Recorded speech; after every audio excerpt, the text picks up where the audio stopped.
yard or to the rear parking lot. We're going to stand for 30 seconds of silent prayer. Then I would ask John Fence to lead us in the prayer, in the pledge.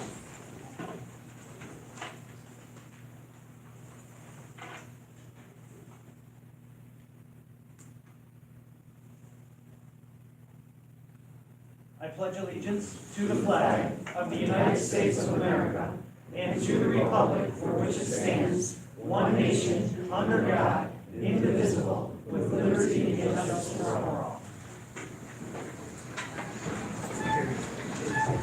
Thank you, John Fence.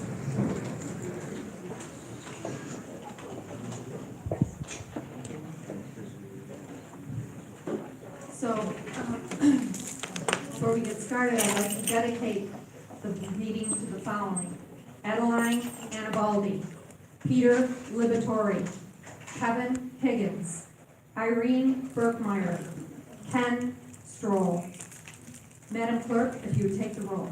Supervisor Megan. Present. Councilman Hart. Present. Councilman Hanley. Present. Very good. Thank you. Minutes to be approved from the October 11th, 2018 meeting. Second. Anything on the question? All in favor? Aye. Motion carried. Minutes from the 2019 tentative budget basis budget and tentative ad valorem budget meeting of October the 15th, 2018. Second. Anything on the question? All in favor? Aye. Motion carried. Is there something on that? Legal notices. Proofs of publication or posting of a legal notice of a public hearing to consider a restricted use permit for property located on North American Drive, lot number 3, changing its classification from M1 to M1S for truck sales and maintenance and lease of a small area for food testing kitchen in the town of West Seneca. I would like to have a second to open the public hearing. Second. Anything on the question? All in favor? Aye. Motion carried. Is the proprietor here?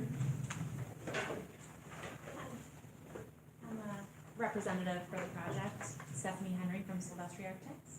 Thank you, Stephanie. Is the mic on? Okay. Stephanie, if you just want to give us a little idea of the project. I mean, we're pretty well informed, but for the public's information, and then after you speak, we'll ask anyone from the public that has any comments or concerns to come up after you. Okay. Thank you. It's called the Buffalo Truck Center. It's a 25-acre site on North America Drive. The building is about 75,000 square feet, mainly for the purposes of truck sales, maintenance, and service. It'll be about 70 employees. It's a pre-engineered metal building, and the exterior finishes for the service area is corrugated metal panel and concrete block, and the sales business area is aluminum composite metal panel. Very nice. And you want to just talk about the food test kitchen? Yes, there's a small tenant space to be leased to Palmer's Food Services. They have mainly a test kitchen and some offices. Palmer's is like a deli catering company. Very good. 70 new employees to the location. Yes. Very good. That's exciting news. Thank you, Stephanie. I'm going to ask anyone from the public that has any comments, if they'd like to come up, they can make their comment. Just come up and make your comment. Anyone? All right, there's 4 of us from the road. I just got one question. Are they paying full share of taxes now? They're not getting no tax breaks and stuff like that, so the residents have got to subsidize them? Are you asking if they've gone to the IDA? I'm asking if they're paying their fair share in taxes. Well, first of all, the project hasn't been approved. And secondly, you can ask the proprietor if they've gone to the IDA. I'm asking you, Well, Clark, if the project hasn't been approved, then it hasn't come to the board for approval for a but you must pilot know what they're program. going to be paying on taxes. Mr. Clark, here's what, I can answer that broadly for you. Thank you. I don't know of any specifics from the applicant itself. Can you hear me well? Yeah. I don't know of any specifics from the applicant itself, but every property owner in the town of West Seneca doing a commercial building has the opportunity for the 485B program. The town had that in place before, but we have a new accelerated schedule. I don't know what the applicant will avail itself of with respect to the 485B or the IDA program. Well, in other words, what I'm saying is, right now, you got enough tax-free and subsidized and all this other stuff. And like you said before, Sheila, when Southgate Plaza, you guys spent $90,000 on getting that assessed over there back up. If they don't pay, we have to pay. So, once again, if they don't pay, we have to pay. And in all fairness to the residents, you know, the day of getting things for free are over. You know, the residents can't afford anymore, you know, you take this and we'll take that. I'd like to see everybody pay their fair share in taxes, that's all I'm saying. Thank you, Mr. Clark. Anyone further? We're residents on Seneca Creek Road, Okay, and just state your name. Everett Cole. I'm at 379 Seneca Creek Road. Okay. This property, Why don't you move the mic a little closer here? Alright. Like to hear it. This property is going behind all of us, and our concern is noise barriers.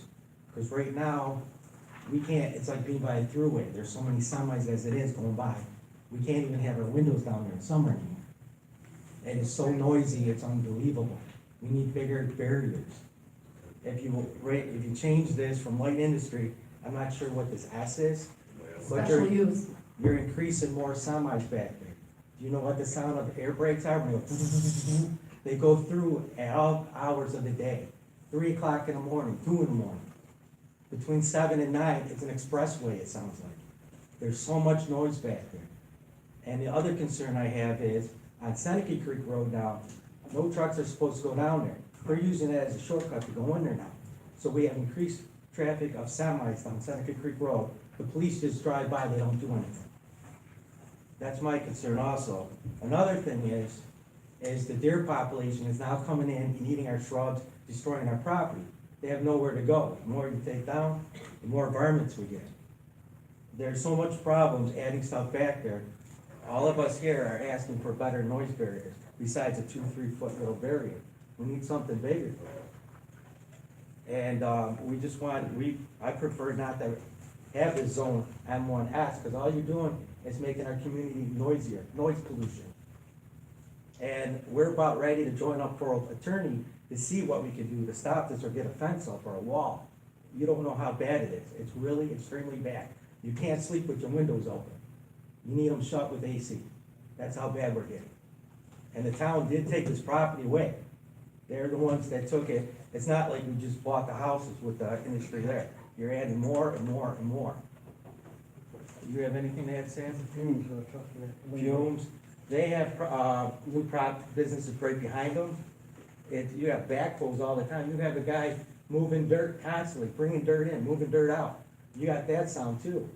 These people, they do what they want. I guess that's because it's commercial. But if it's light in the industry, why is a backhoe going during the summer constantly? And then you hear rivet guns. I'm just letting you guys know how much noise this is giving us.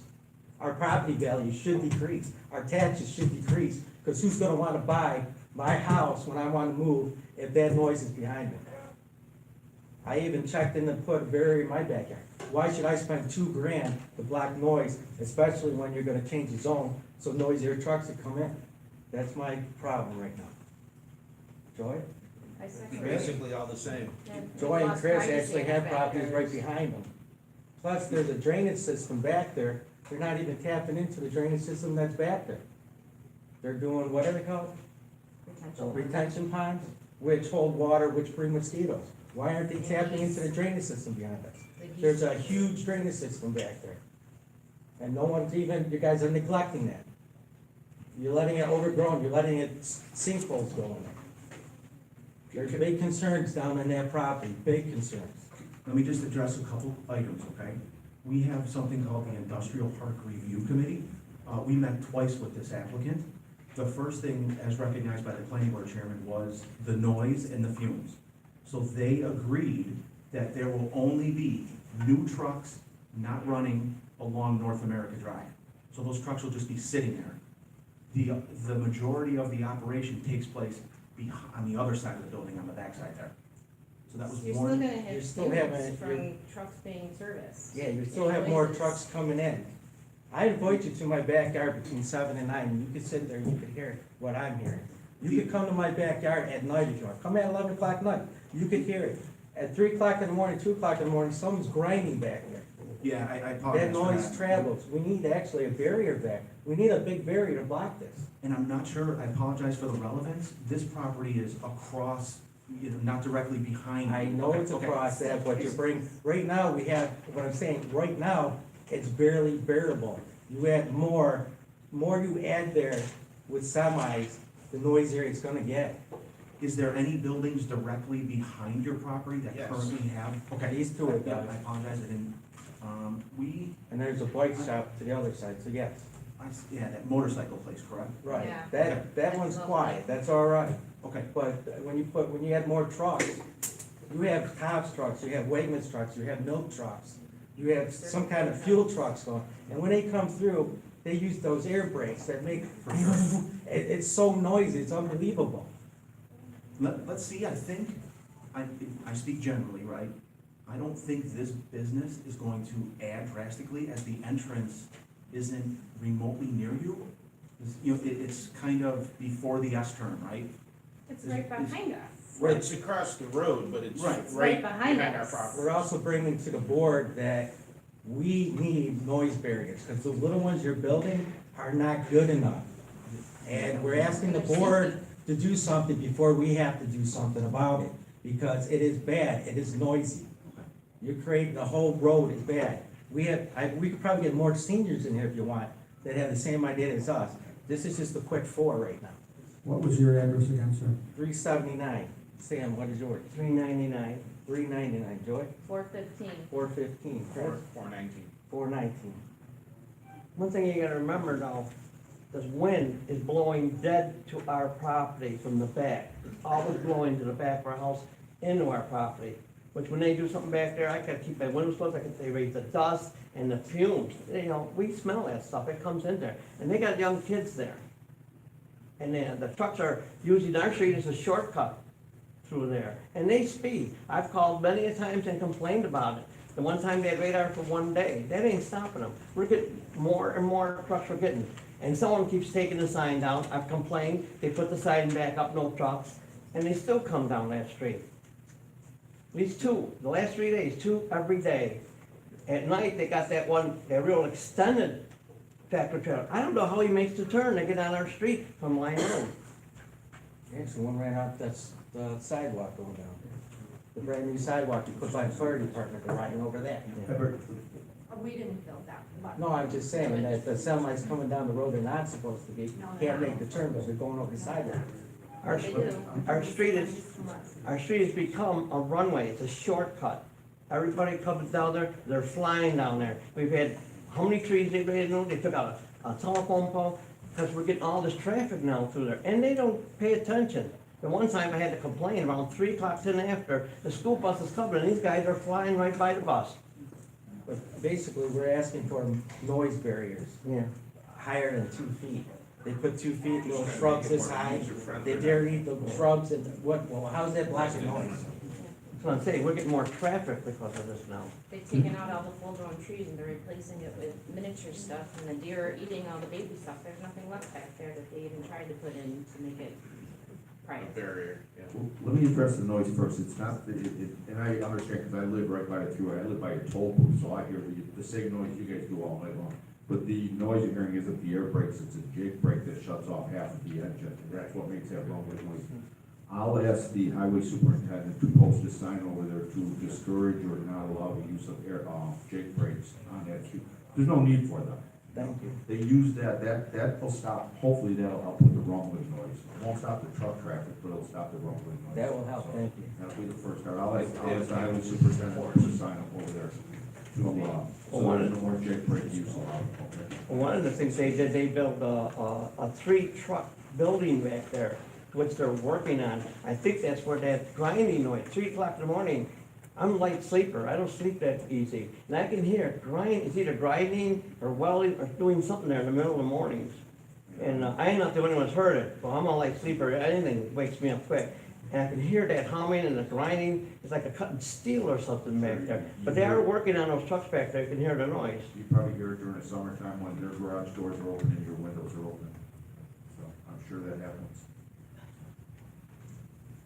Chief, can you address the Seneca Creek issue? We worked that road quite a bit, and now I'll step it up. Okay, Again. thank you. Yeah, 'cause that garage door is not far from her house. They had the one building, and then they built another one closer to her property, so they can hear it a lot easier than I do, if I'm further over. And if you look at some of the earlier buildings that have been in there, they have noise barriers, high ones. These new ones, they have nothing like that. All we're asking is for higher noise So barriers. you're looking for an increase in the berm Yeah, that's the along burn, the like, perimeter like of the the old one. project? If you look at some of those old buildings, they have some nice high ones that will block the noise. What we have is nothing. So that's the ask of the neighbors, is for a Something that- reinforced berm that will absorb some of this noise and pollutants. Well, that's a start, and That's that's your raising ask. to ask to bring more trucks in. We don't want that. Okay? Well, I'm not a fan of having a garage for trucks back there, because that's gonna be the modern ways. I mean, Well, it's an industrial park, right, but you're changing. But you're changing the zone also. You're changing. but you're still gonna get trucks. I need to clarify the industrial park review process. These are all permitted uses that are available within the project. What the restricted use permit does is approves the site plan for it. The use you're discussing, the use itself, look at it separate from the way that the property looks. The use is approved. It's the site plan that is approved with the restricted use permit. So the comment with respect to, we don't want trucks back there, it's the nature of the property, and I understand It's that. not that we don't want trucks back there, Yes. we understand that there's Yeah. gonna be trucks back there, it's the mechanical work. You're gonna be having air ratchets and all that stuff, that noise carries. Yes, and that's, again, it comports with the designated use of the property. What this board does have the ability to do is to impose conditions upon that restricted use permit, that site plan approval. And that gets into your issues of the berm, this noise deflection, things of that nature. And we just need to make sure at the same time that is in line with, do we have design standards in the industrial park? Okay, so that's good. Okay, thank you. Well, the one time they put the berm up, 2 foot, that's not a berm. And then I complained, I called it here and complained about it. And then the building inspector went down, talked to them, now all they did, now it's this high.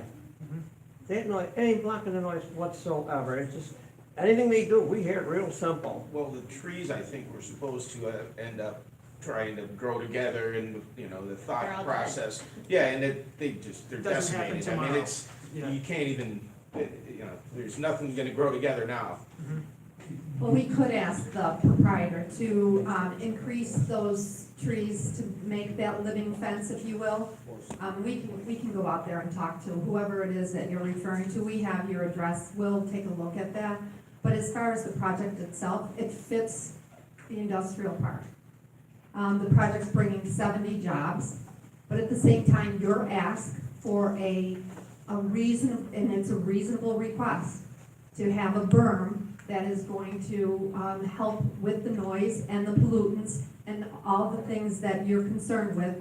We can ask that of this request for the permit of the special use from, to this proprietor.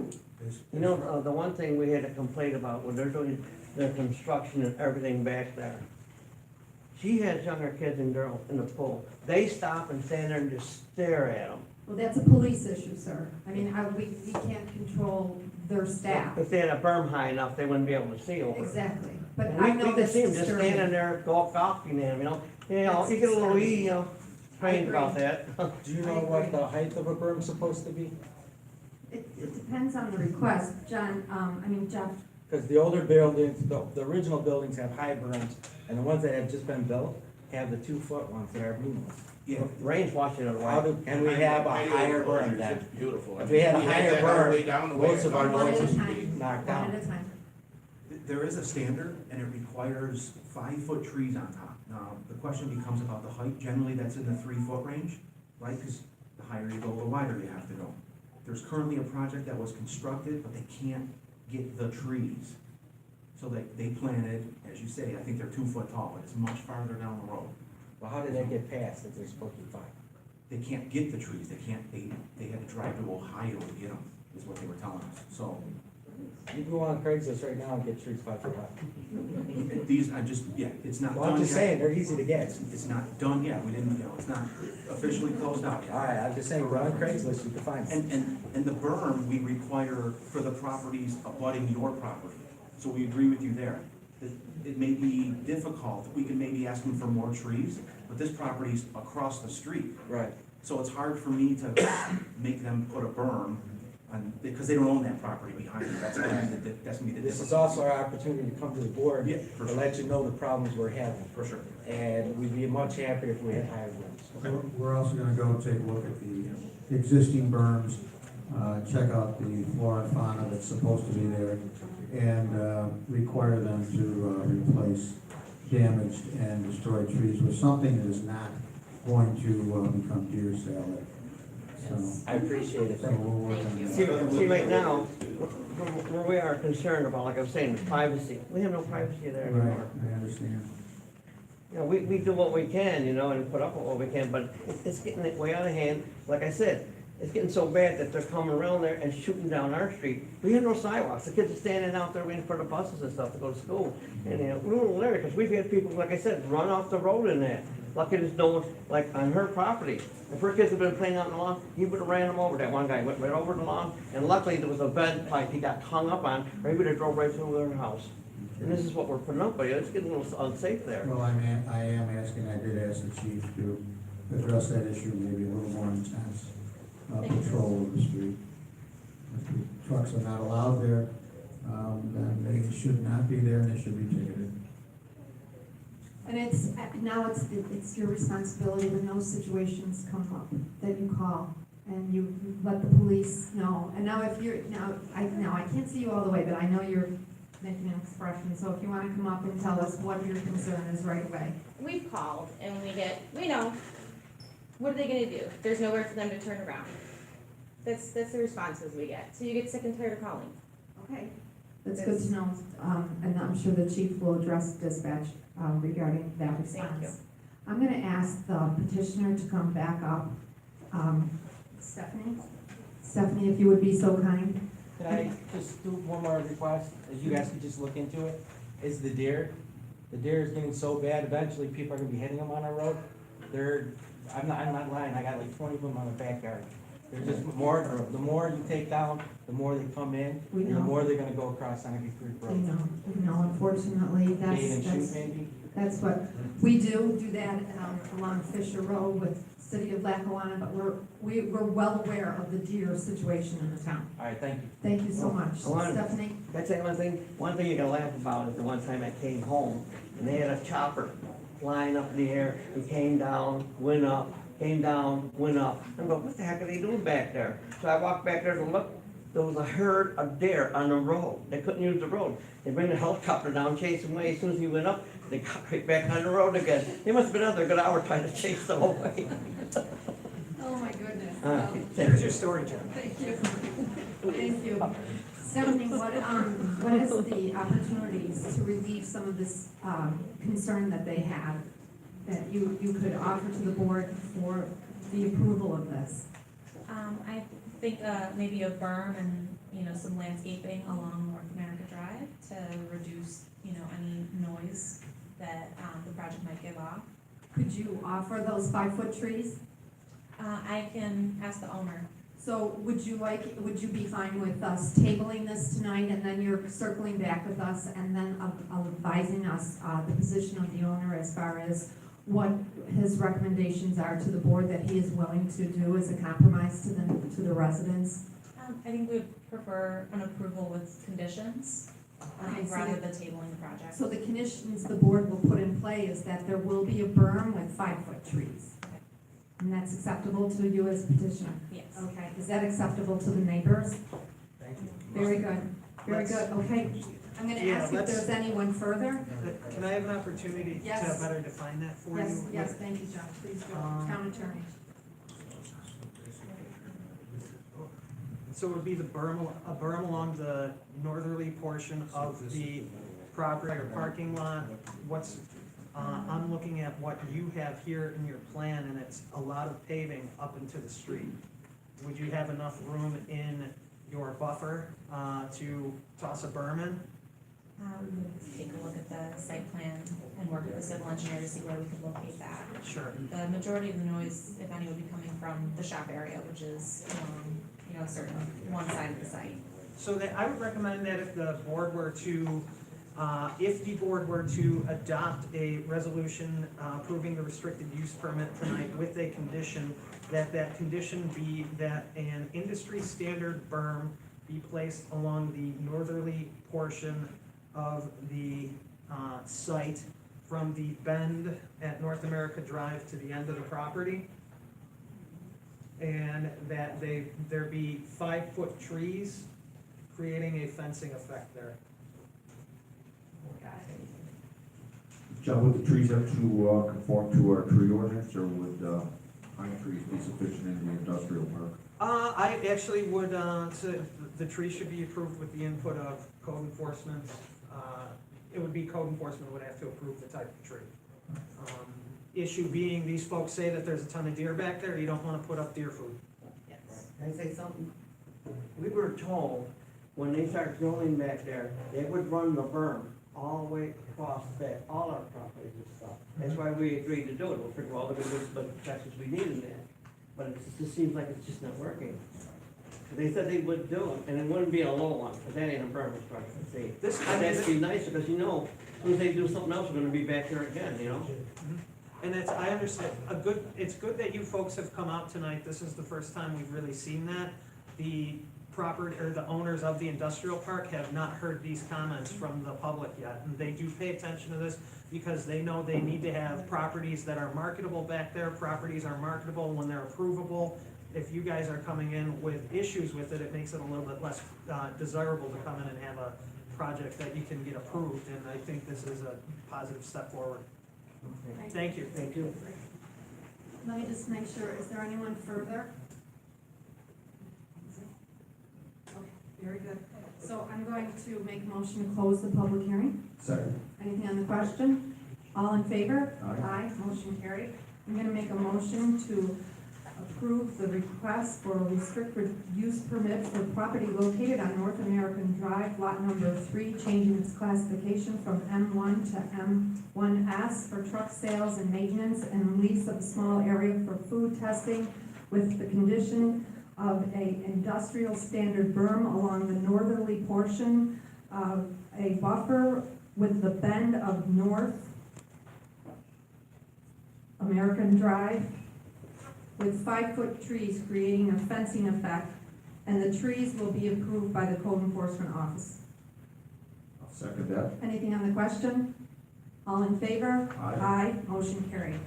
Stephanie, you're good to go. Good luck to you. And for the residents there, if you want to stay, you're more than welcome.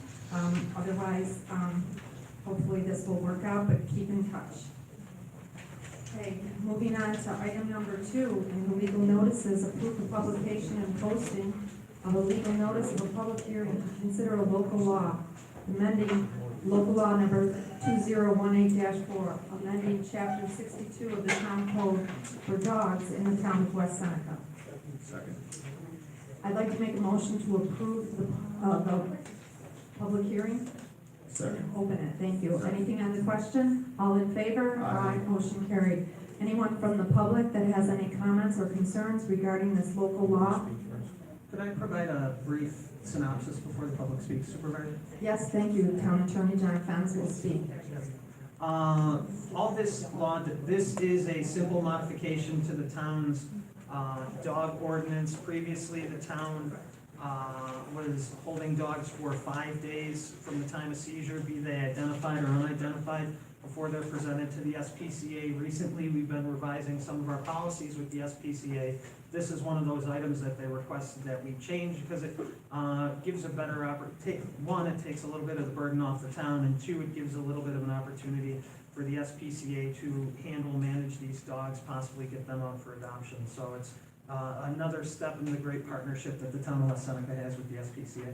Thank you, John. Correct, it also defines a day, correct, John? Correct, yes.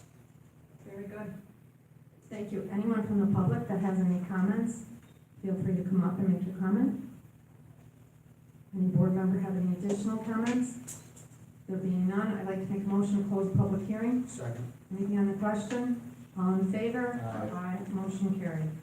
Just making a motion to approve the local law number 2018-4, amending chapter 62 of the town code for dogs in the town of West Seneca. Second. Anything on the question? All in favor? Aye. Motion carried. Item number 3, legal notice for proof of publication and posting of a legal notice of a public hearing to consider the local law number 2018-5, tax levy limit override in the town of West Seneca. I'd like to make a motion to open the public hearing. Second. Anything on the question? All in favor? Aye. Motion carried. Anyone from the public that has any comments, please come up to the microphone. Any board member with any comments? Hi, Gary Dixon, 543 Union Road. Can we just clarify what the difference is? So what is the limit and what are we proposing and what's the difference? So under New York State statutes, there's the property tax cap limit that's based upon some formula of the year prior and whatever the heck goes into it. We have the math folks to do that stuff. Certainly don't hire a lawyer to do it. But what you do, if the town does anticipate that it will go over the tax cap, they should hold this hearing. The purpose being that you opt out of that program, and that's required by statute.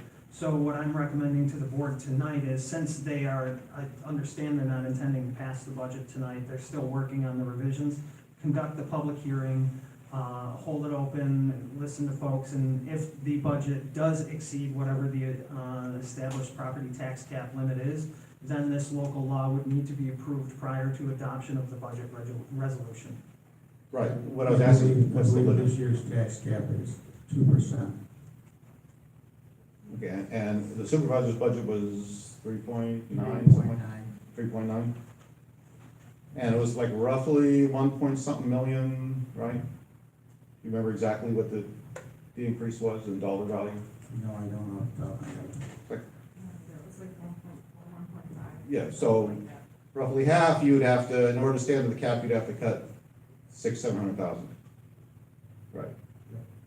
And the debt costs are going up over that, so that would mean, yeah, you'd have to cut. So Okay. Mr. Dixon, just for your information, this is a self-imposed for the town. No, this is the separate one. A situation happens where we have, we have floods and we've had, November. now we've had, yes. And then, because if we didn't pass this, there's a penalty involved. So that's every town passes this local law. Every town does. And you can, ask other towns. They'll confirm that they all pass this local law. Correct. This is yearly, we do this every year, just in case we go beyond the tax cap. This, passing this law here keeps us from being fined down the road, that's all it does. Okay, and I would hope by the time that like last year, Mr. Hart maybe, or Mr. Hanley come up with their own proposals for the budget, which perhaps is less increase. Thank you. Thank you. Anyone further? Joe Celeste, Reserve Road. I'm not privy to the budget. Do you make the people of West Seneca aware of what the funds are being used for? Yes, sir. The budget is published. It is online. Is online? Yes, and every department is outlined by department and by expenditure. Okay, and the increase that you're asking for, you've got a window there that tells us what you think you might need that money for? That's correct. Okay, and you are saying that you may not necessarily need it, but if something goes down that requires funds, then you will apply it? No. No. So the money will be coming in and will be going into, So we anticipate a certain budget, okay, but we know what our costs are going forward. We just have to make sure the levy covers those costs that aren't covered by what's already in the budget. So without those dollars, you would see a deficit. And the town needs to raise the levy to ensure the fact that we would be able to cover our costs. And I'm assuming then that the reason why you need the funds is to cover department costs, To cover every cost. every within the cost town. within the town. Correct. And those costs are monitored by the three of you? Yeah, well, we have a finance director too, but we meet with department heads on a monthly basis and we go over all of their expenditures. But plus, remember, sir, we have other costs. We have all our lighting districts, our sewer districts, so on and so forth. Oh, we have a lot of costs, no question about it. Yes, thank you. Do you feel that there should be more people involved in this budget? In making the budget and determining what the budget is instead of just you three? I'm just concerned that the public should have an opportunity. But we just held a public, budget hearing. I'm sorry, I missed it, and That's I'm okay, but I repeating things encourage you that to you've go already. online and read the budget minutes and read the budget, and if you have any further questions, feel free to call any one of us. Okay, Thank you, sir. thank you. And then just make a motion then to approve, to close the public hearing? Nope, Anything no, on the no, phone? nope. We don't wanna close it at this time, we're still working on it. You wanna keep it open, hold it over. Oh, I know. Yeah, yeah. I'm sorry. Yep. Okay. All right, so we're just going to move on then to public comments on the communications that we have. Anyone from the public that has any comments on our communications? Okay. There's one.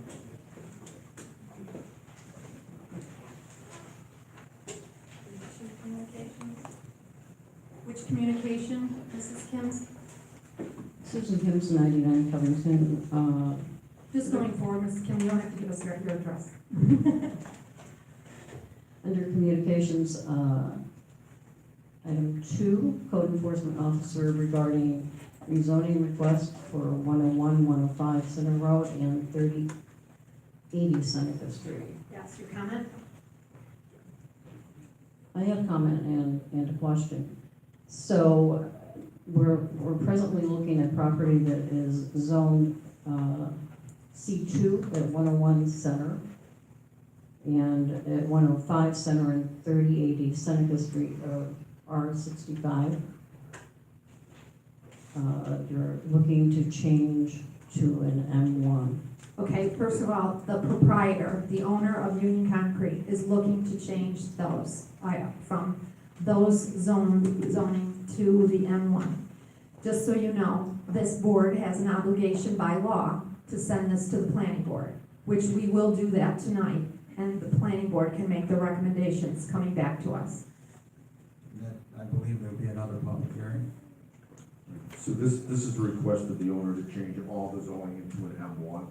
We, like the supervisor said, we have an obligation to send it to the planning board. That's all that's gonna happen tonight. The planning board will review the detail and then make a recommendation up or down to the town board, and then the town board will hold a public hearing on the issue, and we will vote for or against the rezone.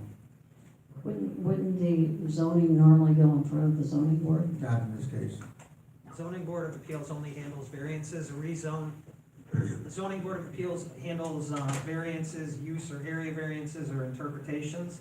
The rezoning is in fact a legislative change to the Town of West Seneca Code. Only legislative decisions can be made by the duly elected town board. And does this board normally entertain someone that wants to sell their property somewhere down the line to change their zoning so that they might sell it for more money? It's not something that I've typically seen here, but every property owner has their constitutional right to do, to exercise their property rights however they see fit within the confines of the law. So the only reason this is on the agenda tonight is so that you can approve it and send it to the planning board then? We're not approving it. We're not approving anything, we're just sending it to the Sending- planning board. We only send it to the planning board. And whether they're selling the property or not, I'm not aware of it. But the planning board will review the entire, I would assume, some sort of project or reason will have to be presented to the planning board at a public hearing. There was a letter attached that explained that they want to change the zoning so that they might, down the line, when they go to sell this property, be able to ask more for the property. I'm sure that's the reason. Right, but again, this, all we're doing tonight is sending it to the planning board, we're not approving this. Okay, so Okay, thank you.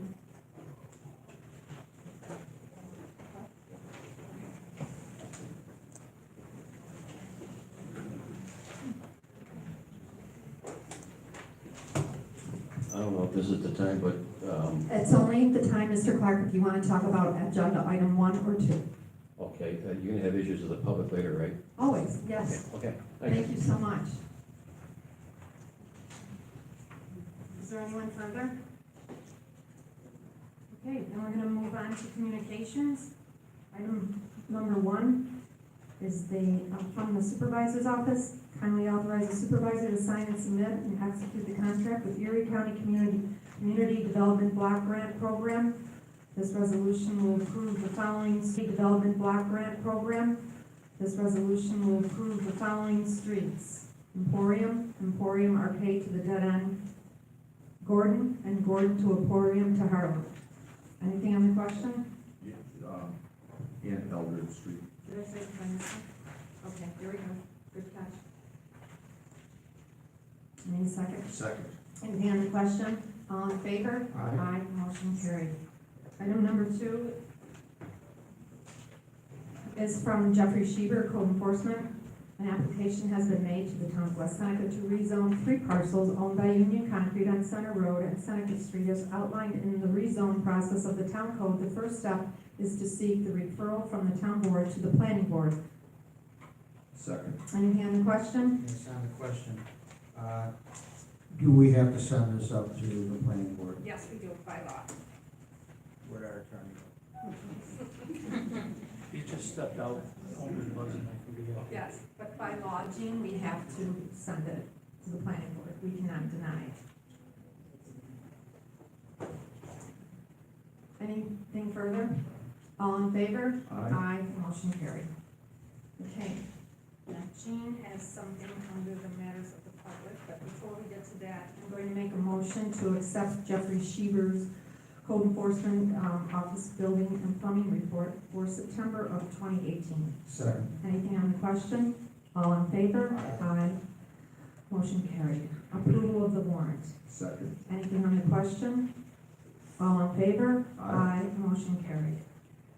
Okay, and Jim, you have an item you would like to. I actually have 2 items. The first item I'd like to present is a proclamation. All right, I'm going to read the proclamation, and if any of the council wishes to make a comment, they're more than welcome to do so.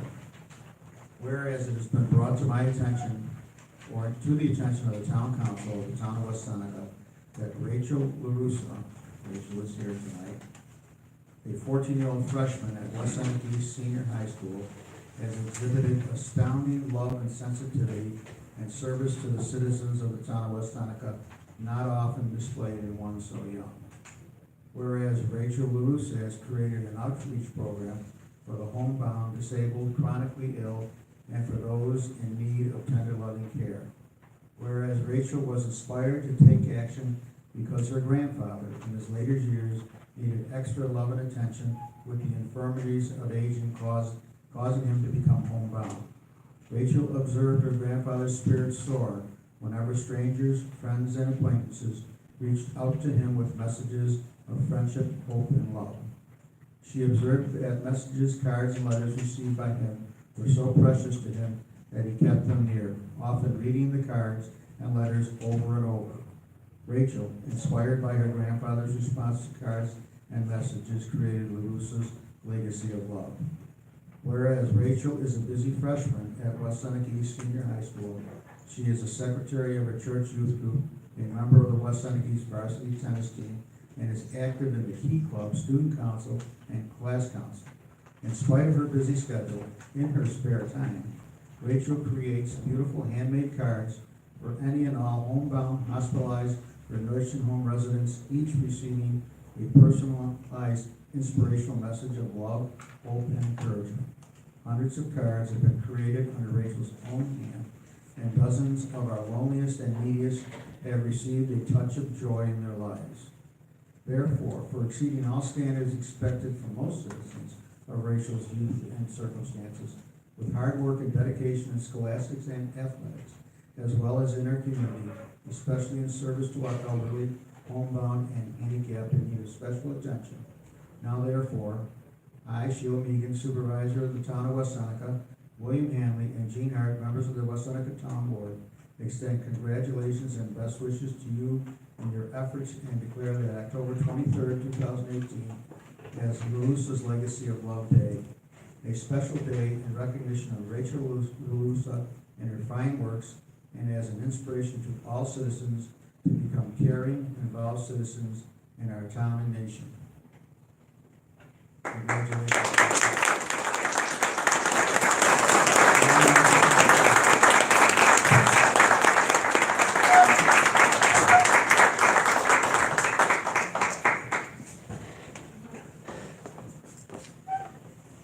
Thank you for everything you do. There your mom's Kodak moment. Thank you. Anybody know what Kodak is? That's beautiful. Thank you so much. Let me give you that. Congratulations. We have a town pin for you. I'm Yes, gonna go I was get it. gonna ask you if you got it. I'm so proud of you. This is so wonderful. Wonderful, wonderful. Must be so proud of you, Dad. Yes, very nice. Emily will go and get the town pin, so don't make about it.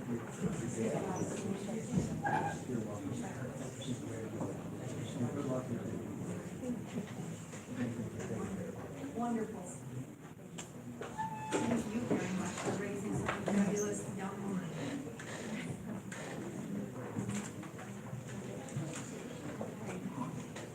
Now, is Cheryl Moore? I do, is Cheryl Moore? Cheryl Moore? Yes. I'd like to introduce Cheryl Moore from Erie County Response After Overdose Program, and she's going to give us a little bit of update and talk on this relatively new program. So I do some handouts for folks if they'd like them. You look them up here, so you know what I'm talking about. So, folks here, I apologize, I probably not enough for everybody, but take one and share.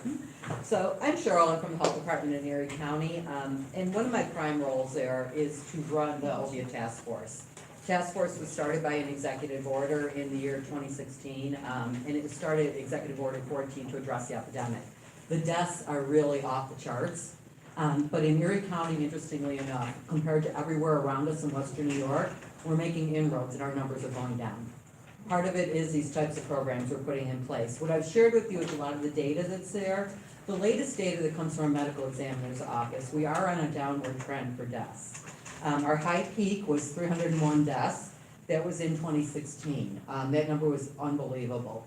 The next year, we decreased to 251 deaths. It's a 17% decrease. We put some programs in place this year, as of yesterday, because I checked the numbers with the ME, they're even different than on here.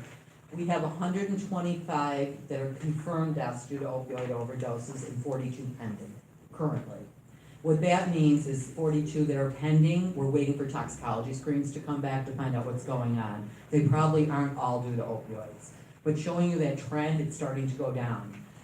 Looking at who the folks are, it's everybody, plain and simple. Our average age of death due to an opioid overdose in Erie County is a 38-year-old suburban male, which is not what anybody expects. You know, they're kind of blown away with that. We're working with a lot of big businesses. We're working with employers now, different people to get people in treatment. Law enforcement is critical, absolutely critical. She has the most interaction with people. This is a disease, but people do bad things to feed the disease. So the things that we see are really scary. So in Cheektowaga moving forward, when we look at it, we've tracked everything. I put all the numbers in here for you so you know where we stand today, where the deaths are occurring, where the reversals, you know, how we're saving people. What we did in Cheektowaga, there's a program that was developed by the High Intensity Drug Trafficking Agency out of Baltimore. It's called ODMAP. It's a police reporting program and a first responder, so fire can report in here also. When there is an overdose, they report on this program. It's internet-based. It's like an app on a phone, actually, and they just click on these things. What this has done is really given us real-time information as to what's going on out there. Historically, we didn't find out for like weeks, literally, you know, if somebody had a problem. So at time of an overdose, I'm in public health. We do surveillance on this program. And if I see an overdose, I reach out to the police department and say, hey, what's going on? We started this in Cheektowaga to do this pilot, it's been a full year. We put an open foil in place, so part of the problem with overdoses are, they're a medical event. You get HIPAA involved, everything gets crazy, you know, we always do that, releases of information, everything. Police departments are very unique. They have a lot of public records, so we put an open foil in place process. So every time I see an overdose, I reach out to the records clerk, I get the police report back. We have a peer who is someone who's in recovery that works with me. He reaches out to that individual in 24 to 72 hours. We learned time of overdose is not the time. Next morning, probably not the time, because usually we were going out to the homes. They weren't even home, they're at work, they're at school. You know, it's a different person is what we learned. So we follow up, we do a lot of case management by phone. When I say a peer, it's someone in recovery, long-term recovery for the disease of addiction. So he really has a lot of experience. His interaction is patient-centered. He calls up the person and says, what do you want? What's going on? Really meets them where they are at. The assistance is to get the person into medication-assisted treatment. That is the goal long-term. Since we implemented this program, it's been a year. I have 3/4 of the year data fully analyzed. I put the information in there for you. For the first 3/4 of the year, we interacted with 54 clients. Interestingly enough, not all of them were overdoses. This started out as a directly after overdose program. What happened was law enforcement there said, hey, we know these folks are doing these crazy things because they're sick. They're doing crazy things. So can we just refer them to you? So 15 of these folks out of the overall number were just direct referrals. 39 were overdoses. The 15 that were direct referrals, interestingly enough, they wanted help more than anybody. All 15 of them are in long-term treatment. They were the ones that were doing, and I probably use the wrong terms, Chief, but I call them stupid crimes, disorderly conducts, you know, stealing grandma's pills, stupid things that really should take you away from real police work. You know, get these people in treatment, get them on medications, and we don't see them anymore. It's been extremely successful. We follow up with people at the 30-day, 60-day, and 90-day point. It's a follow-up call with them. At this time, more than half of the folks we've interacted with are still in long-term treatment at that point.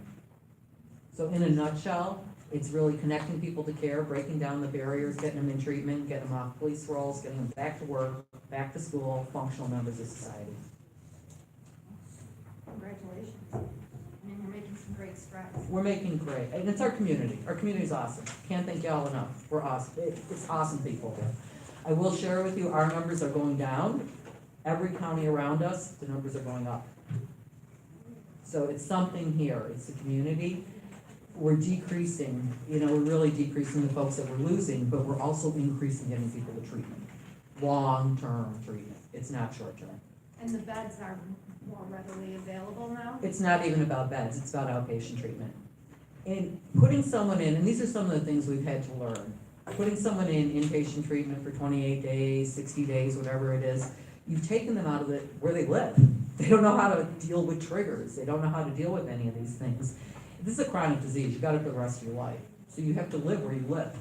So getting people in long-term outpatient treatment, medication-assisted treatment, it's about medicine, and then the wraparound services, counseling, support groups, all the different pieces seem to be the working factor. There's no magic bullet here. It's everything.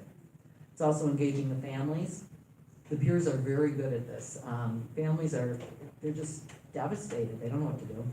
So a lot of education occurs. They take a lot of time with them. This is a very time-consuming disease, very time-consuming getting people into treatment.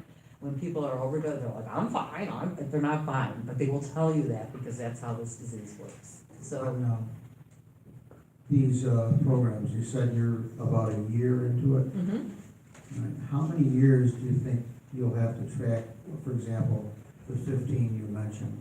Is that, is Erie County going to track them for their lifetime? No. We're following up with people for 90 days. Just 90 days? 90 days. This is a medical disease. You know, they're not a bad person. They're doing something wrong. They're sick.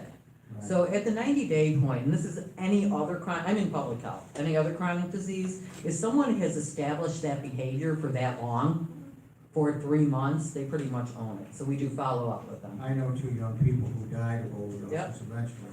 Yep. And the one in particular I knew better. And he had gone into treatment many times for long term.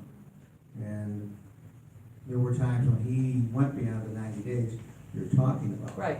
But then eventually, one morning his mother went into his bedroom and he was gone. I understand. So, And that's part of what we've learned with this epidemic. We can't demoralize people. This isn't a moral failing. There's actual chemical changes in people's brains, in their makeup. They need to be on medication-assisted treatment, and it might be the rest of their life. When we judge people and we're like, oh, you're substituting one drug for another, you know, and we're doing all this, it really isn't. It's, if you think of type 2 diabetes, which is probably the best analogy of a chronic disease, lifestyle-driven. We want people to diet and exercise, do everything you're supposed to, but they don't. So then we give them medication, but we don't give you medication like metformin, a pill, or insulin for 3 months, and then say, okay, you're all better now, give it back, which is what we did in drug treatment. We've learned as a society, but a lot of this is new knowledge. It's a tough one. This disease process is messy. If you've been involved with it with families, nobody wants to lose somebody. This is affecting everybody, folks, literally everybody. So when you think of the young person that was lost, their family members are lost. But if you look at these numbers, it's not young people.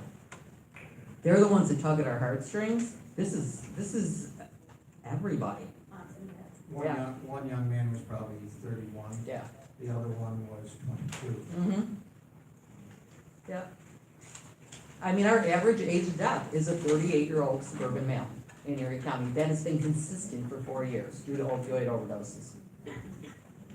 So it's not who any of us thought. I've been in public health many, many years. It's not the homeless person under the bridge. It's not the person disenfranchised. It's the person next door, the person driving a car, the person going to work. Different world that we're in here. What we have learned from this, though, and what we would like to do is help assist you and get people in treatment. Get them off the police rolls, get them on the medical, and get them back to work, back to school, back with their families, engaging, being part of their family. So you're saying during the treatment, they're outpatient and they're doing their daily lives, so those Absolutely. triggers that you mentioned, if they're faced with them, they have an opportunity to work through them as opposed to using. Correct. And also being on medication. Those triggers aren't there. Otherwise, if your opioid receptor sites, if you have the disease of addiction, and 10 to 15% of the population has the genetic predisposition, do we know the gene? No.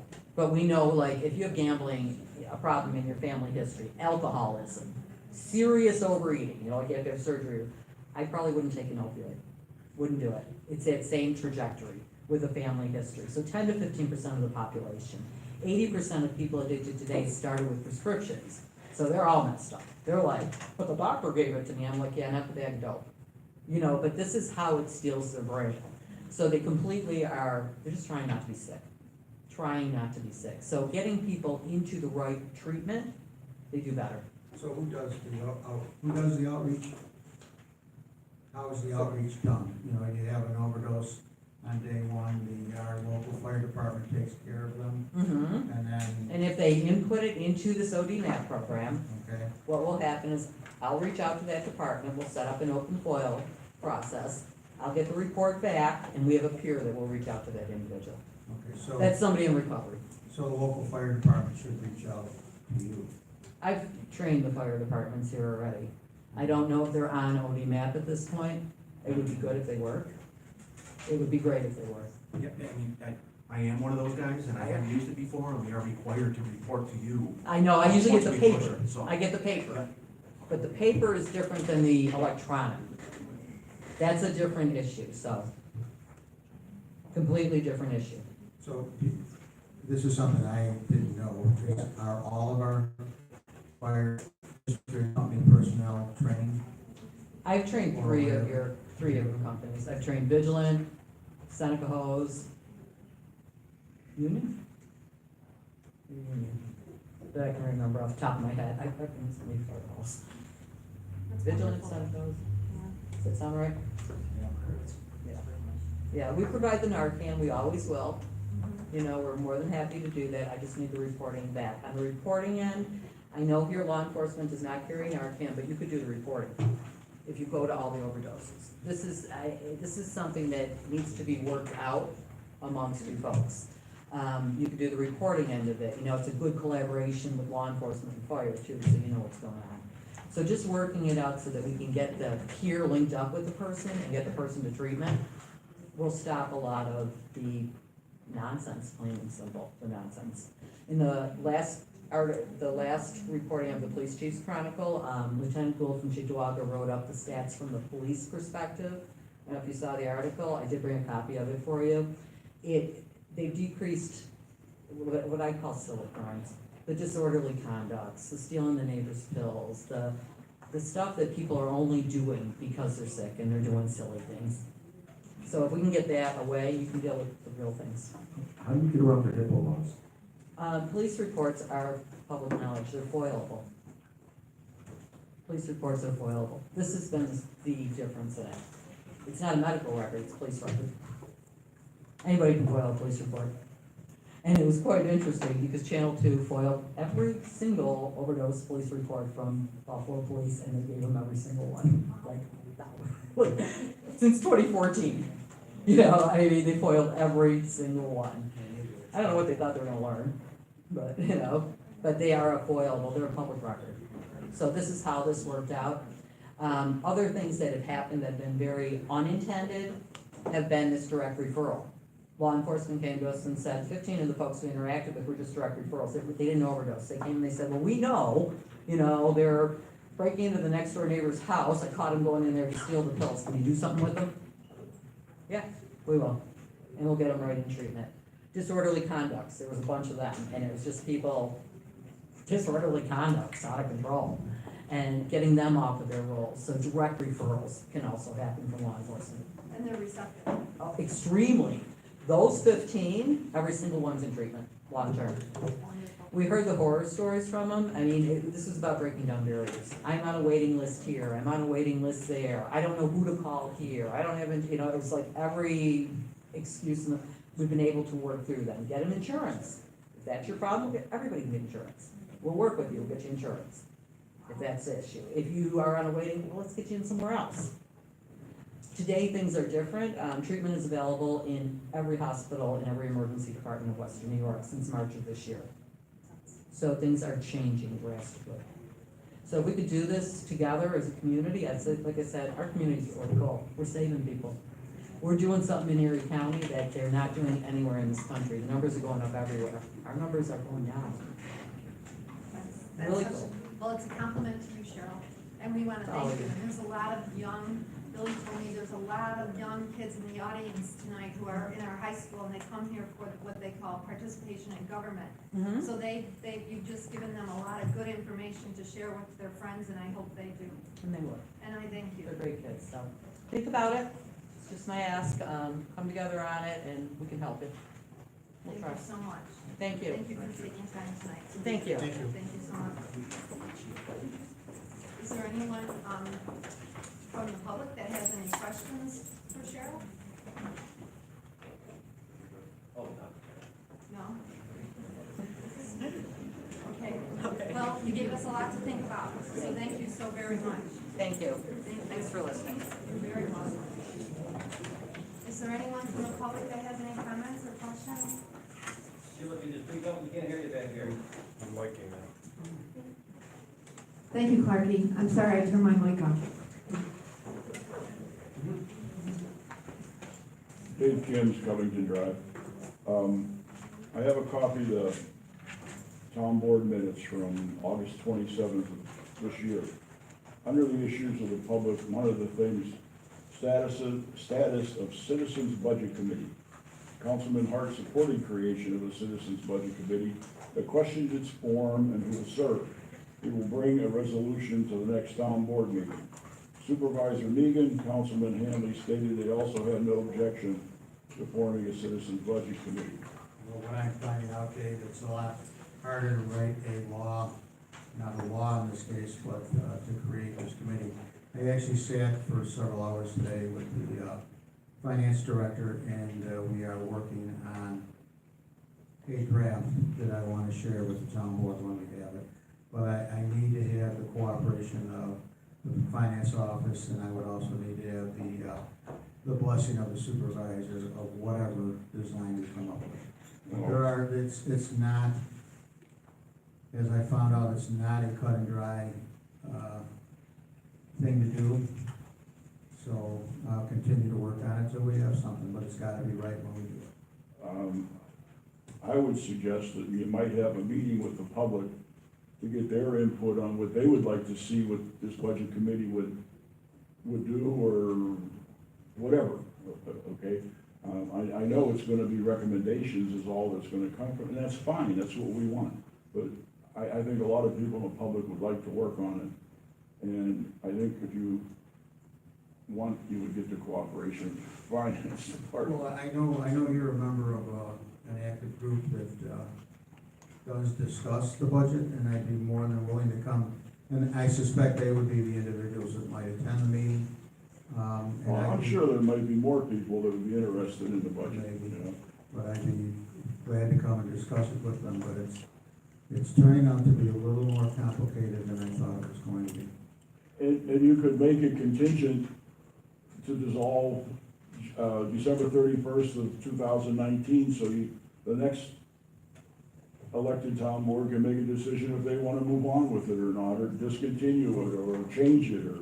I don't believe that it will or should be a local ordinance. Right. It'll be a committee appointed by the board. I know Chief DeWaga did it, just the supervisor set it up. did it, right. Yeah, So, and it bypassed all the other stuff, so. and we're But having, anyway, well, anyway, there's conversations for and against doing it that way, and et cetera, so. But okay, we are discussing it. I have discussed it a couple of times with the fellow board members, and hopefully there'll be a draft in the very near future that the board could look at, and then, we'll bring it forward to the public for a conversation. And I'd be more than willing to meet with your committee if, they chose to have me. okay. On another subject, I would like to ask the board if they would consider enacting a local law that is, no job can be filled without being posted for 3 weeks on the town website. Well, that's an interesting request, because when we have to fill a white-collar position, we have to go to Erie County Personnel, and we have to get the list, and if you're on the list, the only posting is within the town hall for anyone that is in that title that would like that position.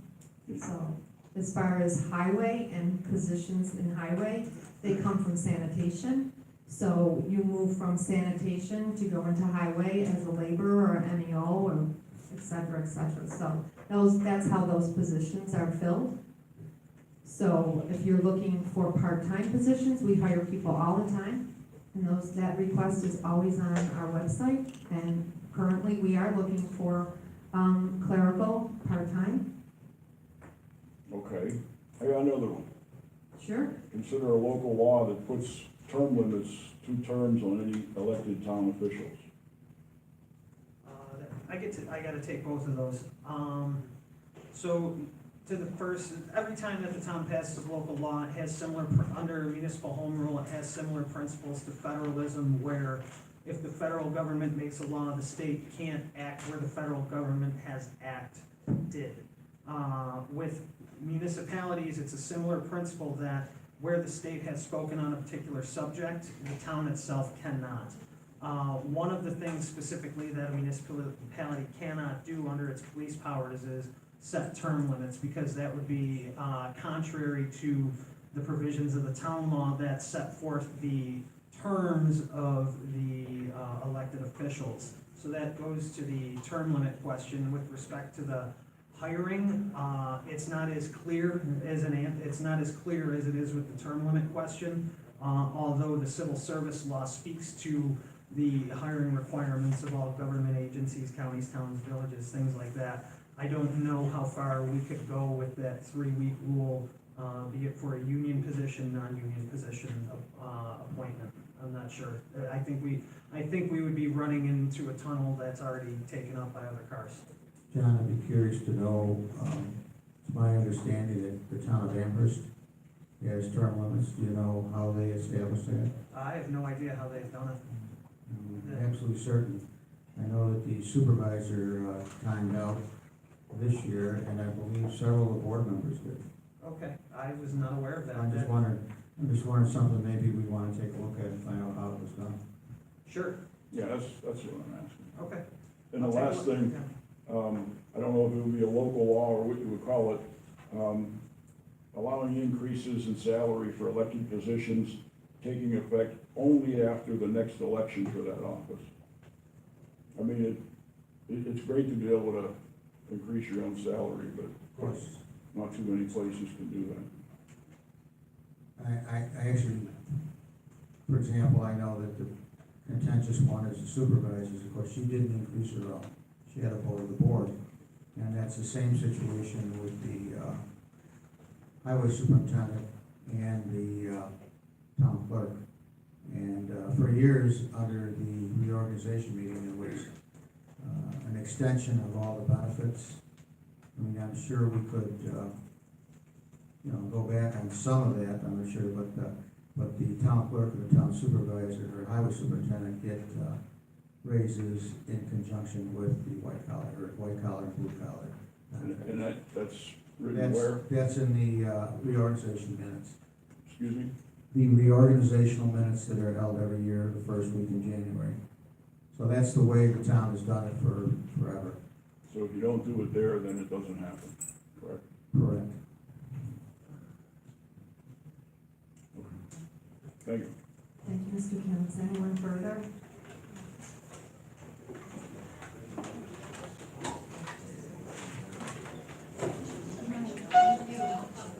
Are we on issues of the public hearing? Yes, Mr. Clark? Thank you.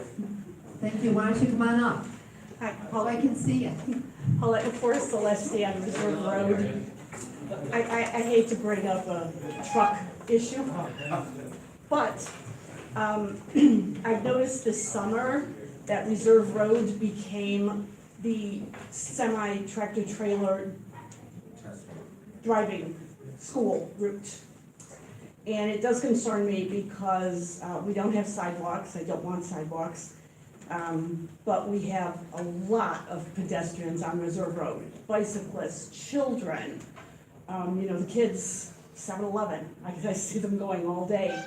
And it really does concern me that we have unlicensed semi-truck drivers driving down Reserve Road.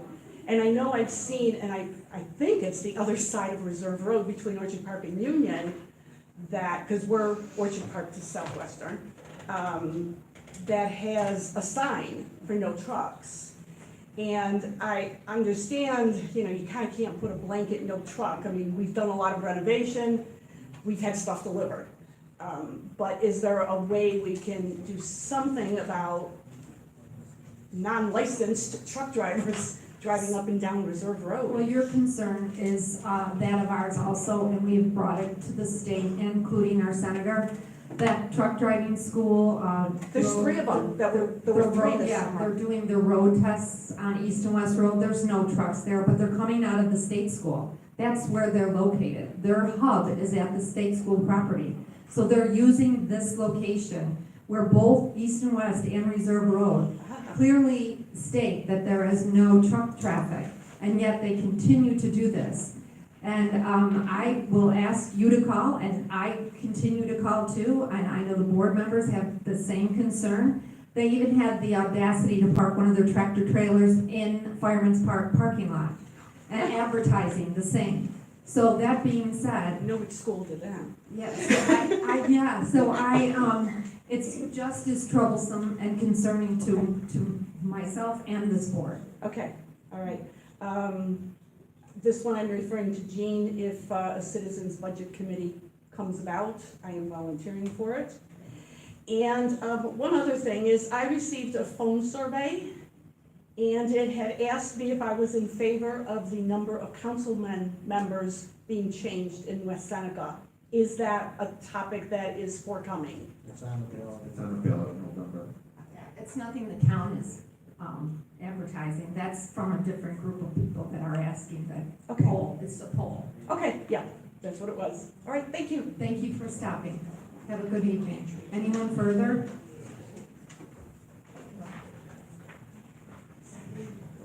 First of all, Mr. Kim, I like your idea for term limits. It's very good, and hopefully, it's not just gonna be sitting someplace that like Mr. Hart said, have the town attorney check into it and see how Amherst got it, because I'm sure the people of Waseneca would probably love to see something like that. Having said Term that, limits don't even have to be in play, Mr. Clark, you know that, if the well, public the doesn't town want attorney said that someone. we couldn't do it. Well, I'm saying, No, I'm looking it up. he's looking it up. No, I'm saying, but the public can decide whether they want you in office or not. well, trust me, right about now, the public will do probably anything that, well, having said that, okay. First of all, I think the town board really should look at wasteful spending in this town, and you might not have to raise our taxes the way you do. I brought it up a while ago about the engineering department and the hundreds of thousands of dollars they're walking away with of taxpayers' money. We can do much better with our own people. We did before, we can again, okay? That's just one department. The electrical department that you just gave a raise to. I'm sure you people have been getting complaints from that department, have you?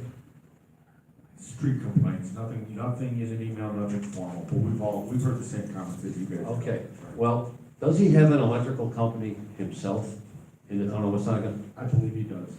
And yet he's the electrical inspector for the town of Waseneca. Correct, he's partnered with another gentleman, 50/50, I believe. in a- How can that be? How do you inspect your own work? Why don't we? Mr., let me stop everybody here, because I don't want to get into an area where the town board shouldn't be talking about it right now, because this does get into personnel issues. I'll do the best that I can to explain this. The town does take the measures to make sure that there is no conflict of interest with these. And I don't want to get beyond that, because it would become a personnel issue if we do go forward with it. I apologize that I can't be more helpful to you. Well, but that's not being fair to the taxpayers in this town, because this man, if he's got an electrical company in town, he should not be our electrical inspector. Plain and simple. Who inspects their own work? I know you can't go no farther with it, but that is something to look forward into, because it's a conflict of interest. There's no ifs, ands, or buts about that. Who's gonna flunk his work, okay? Agreed. Having said that, I've had many calls, that's why I said, I'm sure you people have many calls on this too, okay?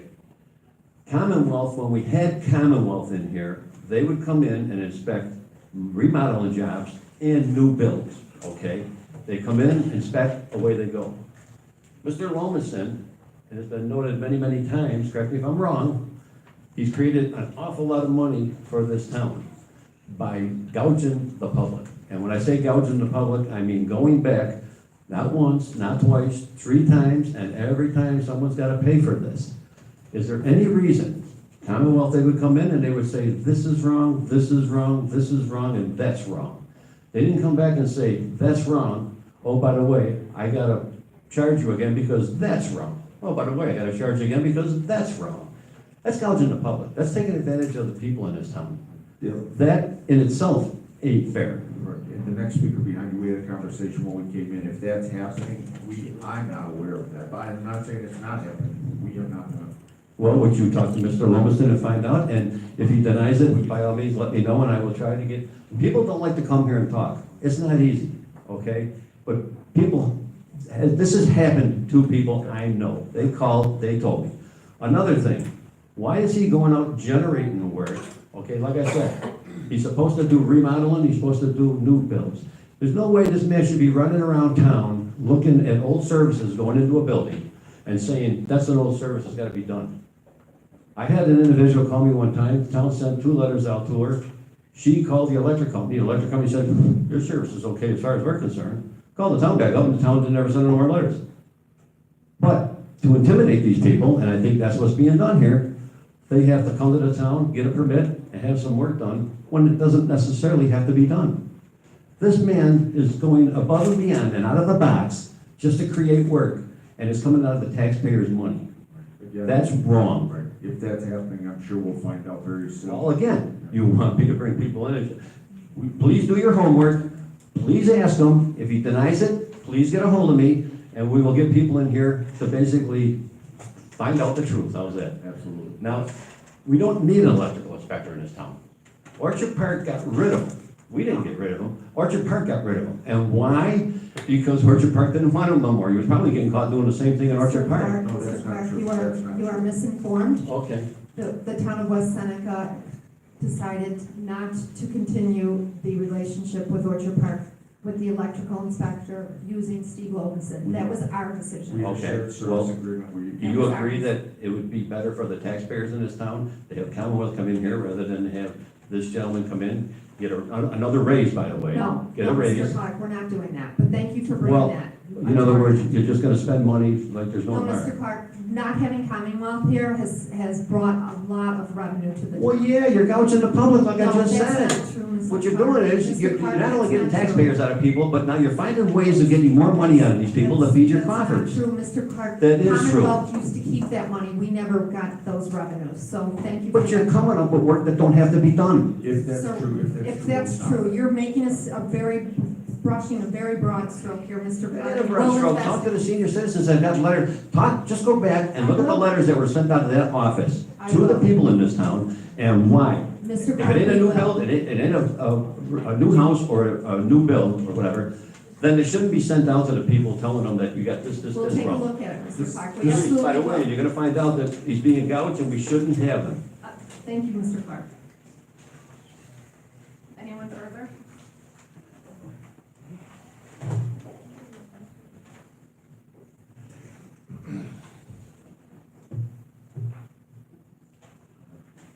Can I go? Yes, absolutely. Thank you, Dick. Okay. I got some information before the meeting tonight. Just say your name, sir. Dick Smuda, 29 Singer Drive, West Seneca, New York. Hopefully, some of the issues we have with the streetlights will be resolved shortly. I'm not betting on it because I know Mr. Danforth, but for the sake of right now. But I will mention this. The company that you purchased the lights from, their whole distribution system in the town of West Seneca, Hamburg, all over western New York is in terrible shape, very terrible shape. And after what happened on Saturday here, we had a catastrophic event with some bad weather coming here. If this had been worse, and we would have wound up with, let's say, 400 or 500 broken poles, while you're down all over the place, that company is gonna be very slow to respond, if at all. What company are you referring to, Dick? Nice. Mr. Spudo, all utilities have a shared service agreement the same. I know that. Yeah, so. I'm going, so the I material is available. know that, okay, what I'm trying to say is, I'm getting to it, okay. The part that the town owns is that the money put in the budget for that. You're putting a brand new budget together, you're gonna be spending a lot more taxpayers' dollars, You're talking about replacement parts? yes, and people to do it. It's being discussed, we're thinking that approximately by the year 7 is when some of these parts may have to be replaced, so we want to make sure the money is in place by year 7. 7, Correct, so that's where some of the equipment is, if it was to fail, would probably be starting in year 7. oh, okay. So if we had an ice storm tomorrow or the next 2 days, we're screwed. That's under warranty, Who's warranting it? 1 year. Who's warranting it? Yeah, for Oh, the Danforth, okay, considering he doesn't do a lot of utility work, that's a pretty big step for him, but anyways. No, but he would hire the right people to get the work. He didn't hire the right people from the very beginning, Dick. That's He your hired opinion. South Electric, that was not the person hired. Well, now it's with Instant Light and Power. Okay, that's NICEAG's people, Right, and okay, but there's, like I said, they're also, we can contract them too. They're qualified. okay, you're saying so. If it turns out to be opposite, I'll be back up here coming down on you, because I'm just telling you right now. This is not funny, I mean, No one's laughing, sir. it just seems to be that this is all being ignored for some reason, it keeps going on and on, nobody ever does anything. You drive over Ridge Road, the same light's still there, the same situation is down there, you go down here, this one's not working, that one's not working, you got a pole over on Harlem and Mineral Springs that hasn't been put back in the ground yet, you got wire coil up on the top. This is all also public safety issues. All Those those aren't issues, being addressed, Bill. all those issues you just said are all being addressed. The lights- When will they be addressed? Well, that was the question. Because this is going back months on this thing. Right, there's 6 lights over on the Harlem, 6 lights over by the Slade Ridge Road area. Yeah. There's 2 at the Harlem Road, Mr. Clark brought that up at the last meeting, all of those are being addressed. Okay. I believe they've already been addressed. what's been said about Mr. Lumison is basically true. I've had it happen to me, and he's one of the reasons why there's a lot of contractors really hot on this guy right now, and one of the bigger ones is ABC Electric. And Sheila, hiring him was a big mistake. Sir, he was on the civil service list when we were going in that direction, and he was on top of the list, so. I He understand. interviewed well, and it was an opportunity for the town to go in a direction that. Yeah, he went in a new direction, just like you did with the lights, and it Well, wasn't. we felt it was the best thing at the time, sir, so thank you Okay, so whatever. much. Same answer. No, he did come up with It's not the civil same service. answer, sir, it's the John, truth. Can I? Anything further? Okay. I'll get back to you guys. Okay, Thanks. thank you so much.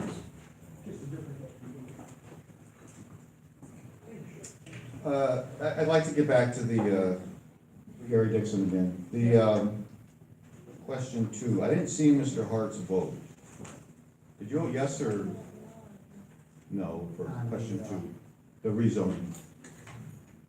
I voted yes, although I did want to ask that question of the attorney. And if you want to, because I'll ask if you wouldn't, I want to hear it too.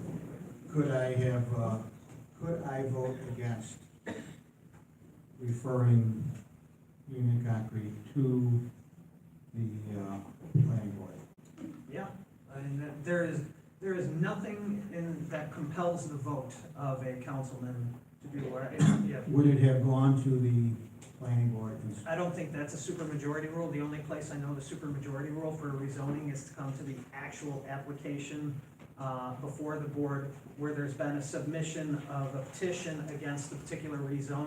Okay. This is the specific kicker to the planning All board. right, so what's going to happen now is it, Well, it- whether I vote yes or no on it, it goes to the planning board.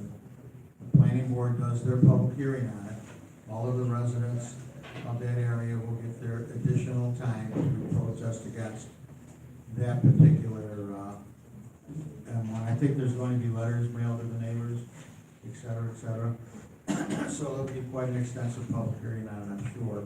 And then they make a recommendation for yea or nay, and they send a letter to the town board, and we have I believe it's another public hearing. And then we would vote on the actual official rezoning, which would amend or not amend, the code. But just for clarification, this board has an obligation to send it to Yeah, the that's planning board. That is the question you're asking, and it is our obligation to send it to the planning board. It doesn't need to be unanimous, and in the event that we had 2 council folks or a majority of the board up here saying, no, we're not gonna send it to the planning board, then that's a determination that the applicant would be aggrieved and could sue this board to compel them to send it to the planning board. I was just gonna say, that would probably go to Article 78, and then we would just get into a litigation. Well, let's, wait a minute. This is an elected legislative board, right, under the state constitution of New York, right? Yeah, And you're saying that if they're exercising their constitutional duty to vote no, that Yeah. they could be sued for that? yeah, because our code says that it goes to the planning board for referral first. So, It's a referring agency. and this is just. What is, the board? The planning board makes a referral to the town board, a recommendation to the town board. But that's not what happened here.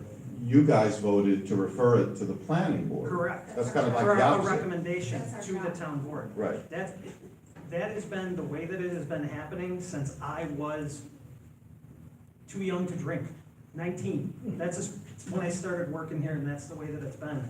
I've never seen this question before, and that would be my guess as to what would happen. Well, I'm sorry to say that unfortunately you hear that all too often in this town, that, oh, well, that's the way it's always been, it's not gonna change. You know what, Gary, hang on one second here, okay? Go ahead. I mean, you're making an issue out of something that is not an issue. This is going to go through a process that's very extensive when it's in front of that planning board. And those 7 members go through it one at a time, the public gets another chance, another crack to complain about the change, you know? And then it comes back to this board, then we make the decision, then you'll hear my vote. No, I have a pretty good idea how I'm gonna vote. I'm actually more concerned about the board's opinion that its vote was bound and required, and it doesn't really make sense to have a vote if you're not allowed to say no, right? I actually agree with you on that. Okay, so, and the other thing is, I noticed that one possible solution was to increase police, presence on the road. Seneca Creek. Seneca Creek, right. Now, as we all know, you give somewhere, you give their attention to that, to traffic duty, you, by naturally, you're taking it away from other things.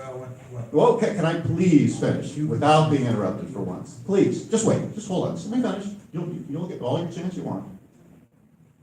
So you're taking them away from other things, possibly, you know, drug duty on the city line or other duties. And at the same time, you're also reducing the size of the police force. Because the personnel list that I got shows 3 unfilled positions, if not more, in the police department. So you're saving money in the police department, which, and as we know, this year we were adding positions we didn't even need in buildings and grounds. So I just think that the priorities of the board are not mine. You're making a political statement now, Gary, and that's not. It's a factual statement. You are reducing the size of the police force. Yes, we are. Yeah. You know, And increase the size of buildings and grounds. And it's a choice you have to make. You have Yeah. to choose what services you're gonna fund, what services you're allowed to fund in the way this town is set up. Yep. Gary, we don't get into the police business, I'm sorry. We don't get into the police business and its manpower and scheduling. I'm sure and he can probably answer, but I'm sure every shift he has somebody assigned to traffic. So all he would do is move that traffic detail over to East or West, or to Seneca. And it would probably be in the short term, and it would probably suppress the truck traffic going forward. Well, but it's probably then temporary. I mean, I'm sure they circulate the traffic, squad around. Chief can answer that better than I can. Well, but you certainly do control the staffing because you control how many police officers there are. We do, but we don't tell them where they're going to. Sure, no, why would you? Except you ask for extra help and, yeah. Anyone further? Okay, for all the students that are here?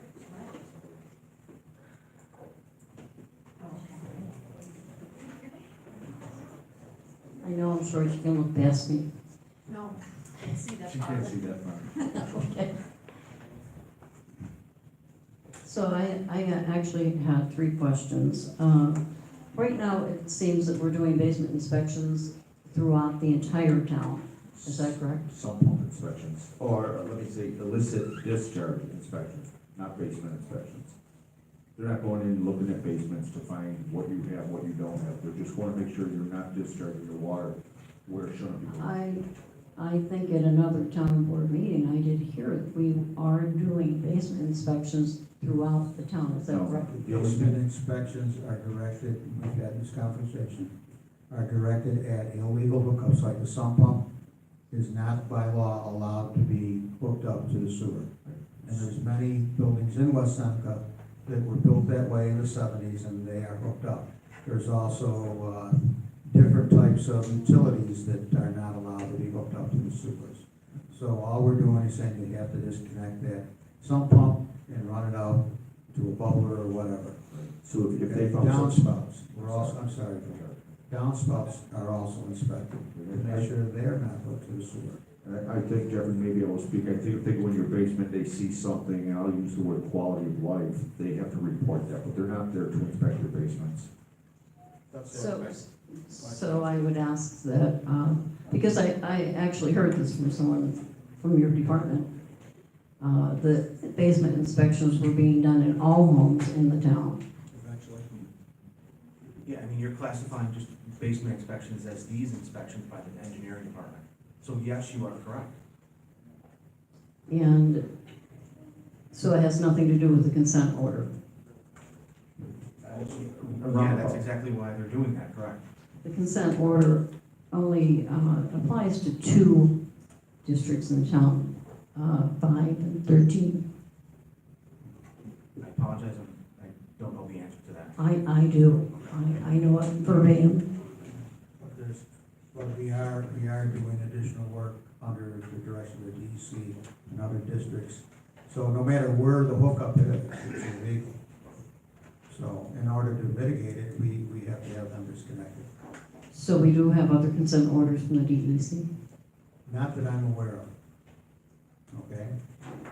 But if it's an illegal hookup, it's still an illegal hookup.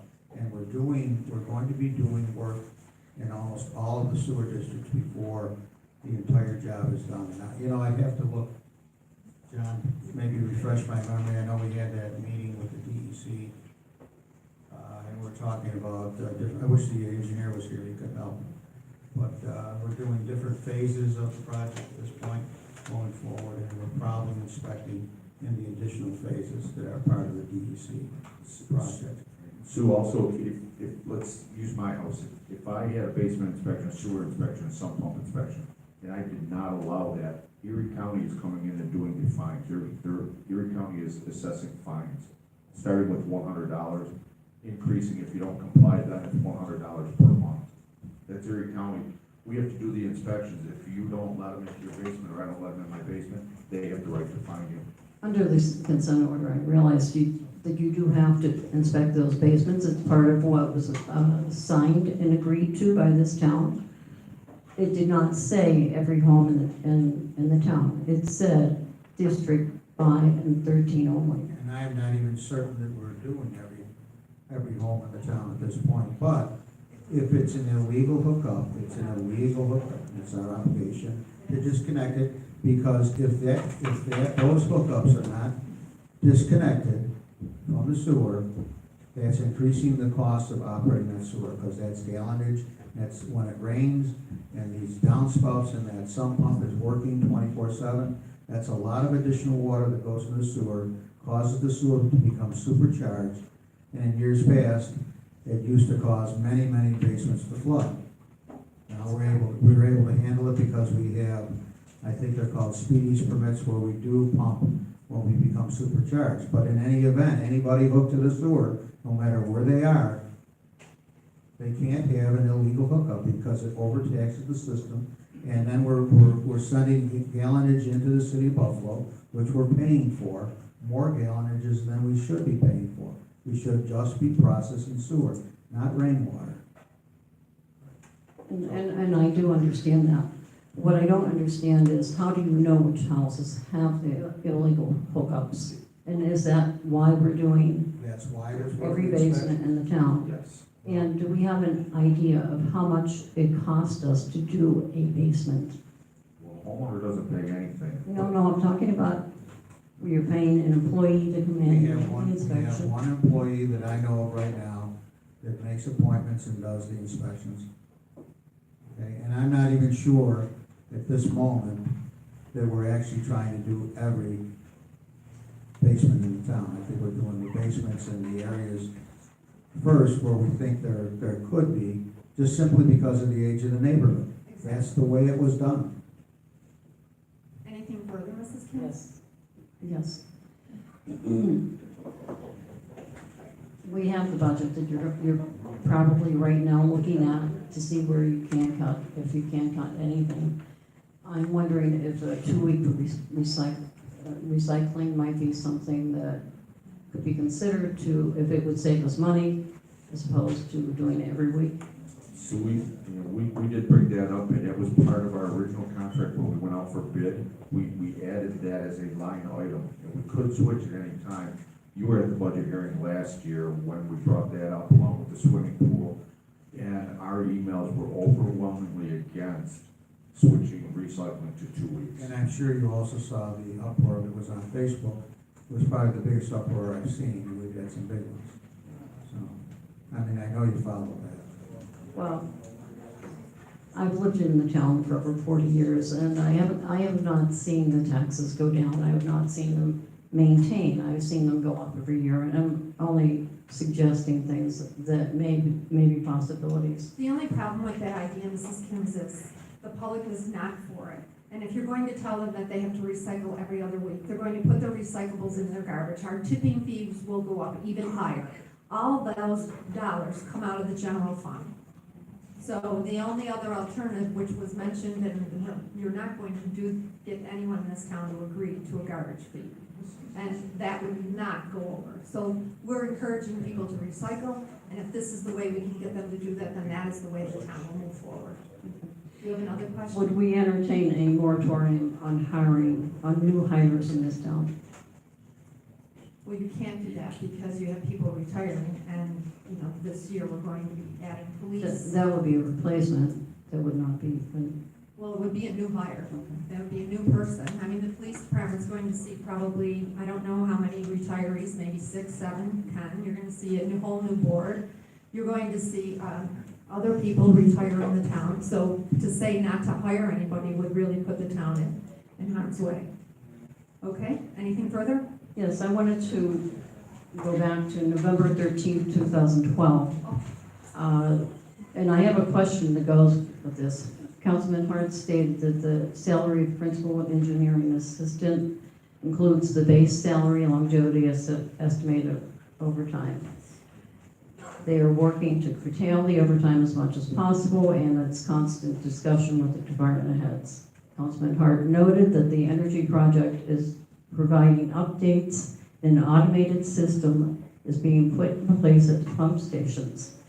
This system will allow activity at the pump stations to be controlled remotely from a laptop, so employees do not have to be called out after regular working hours.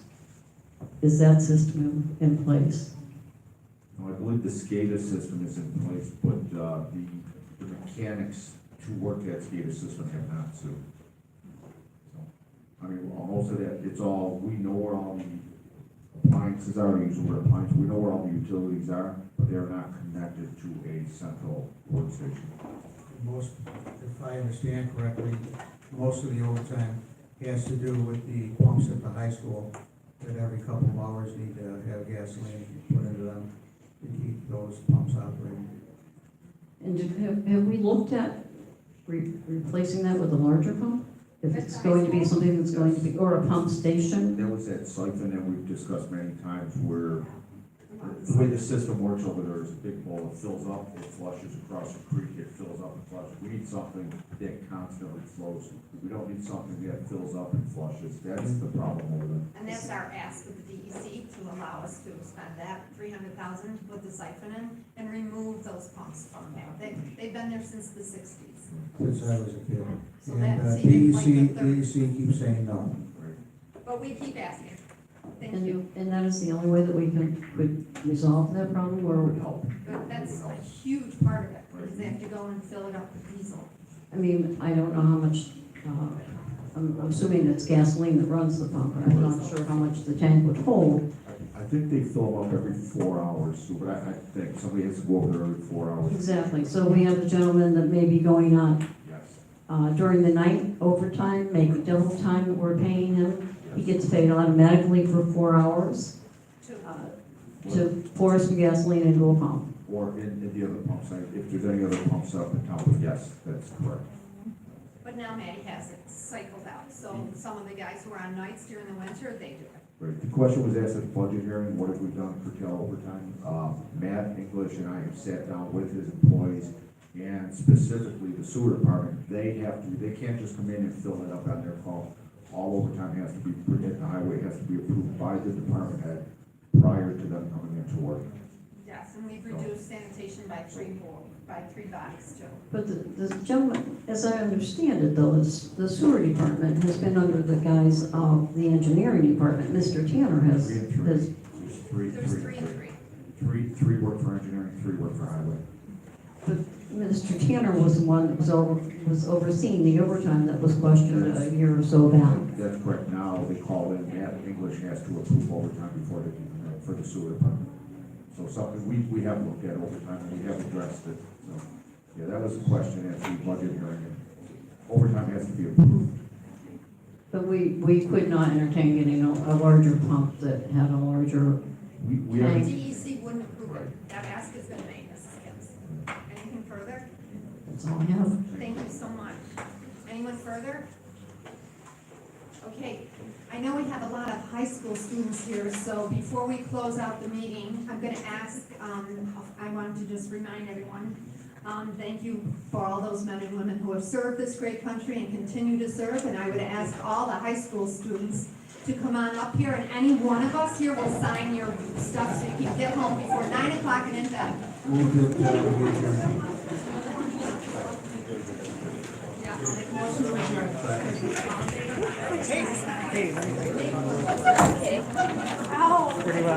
Where do I sign? Other side. Yes.